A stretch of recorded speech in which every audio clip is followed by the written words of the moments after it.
using your farm as an example, do you think that there's any environmental impact? Like have you seen Cowspiracy?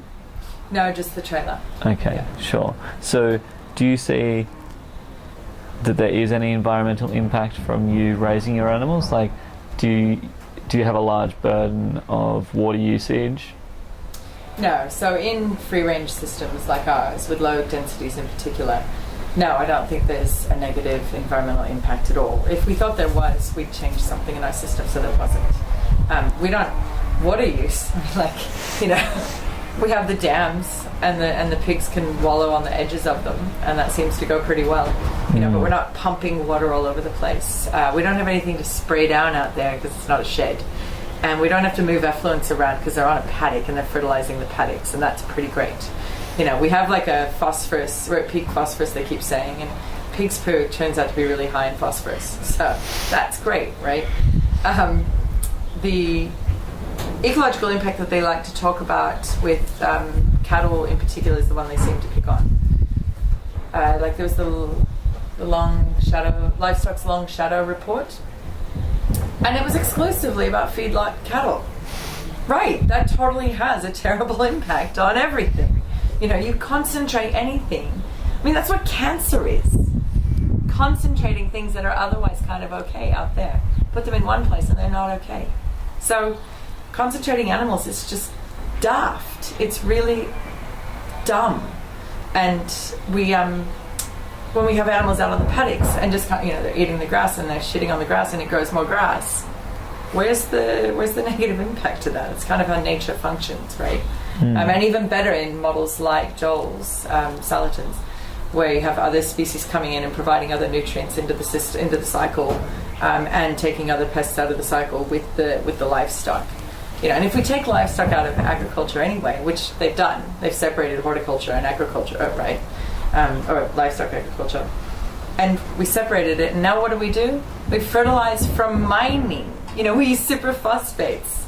We could have just had animals there providing all that fertilizer. So, no, I don't think that free range farming is a negative impact at all. I think when it's done poorly, it still can be. If you run too many pigs in a paddock for a long time, you're going to get some really hard-packed, terrible dirt.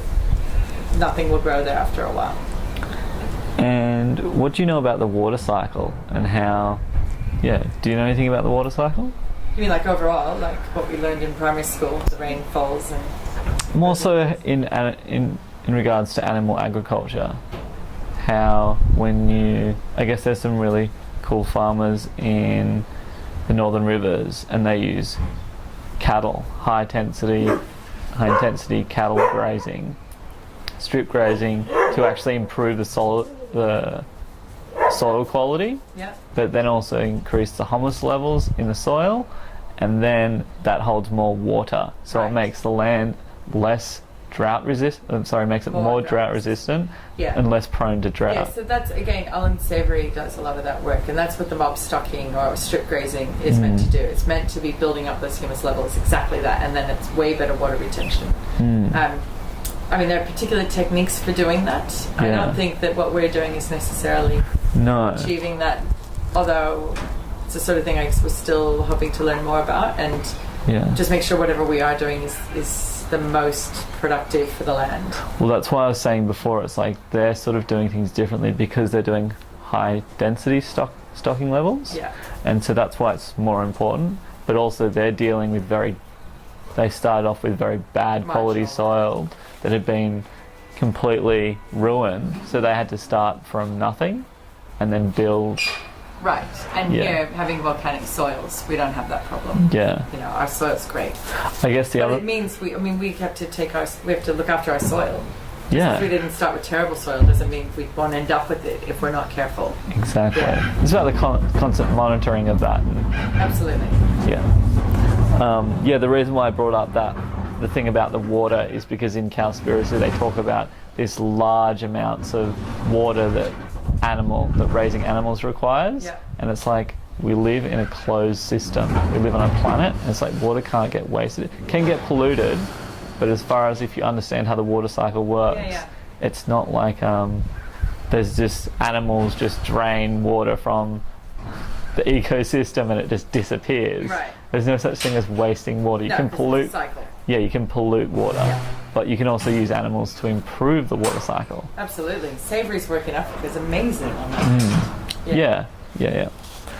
Okay. I just like to use Australian examples. Yeah, of course. That's good to hear the Northern Rivers one. I plan to go film them in the start of next year, Excellent. 2015. Okay. What are you doing, Luna?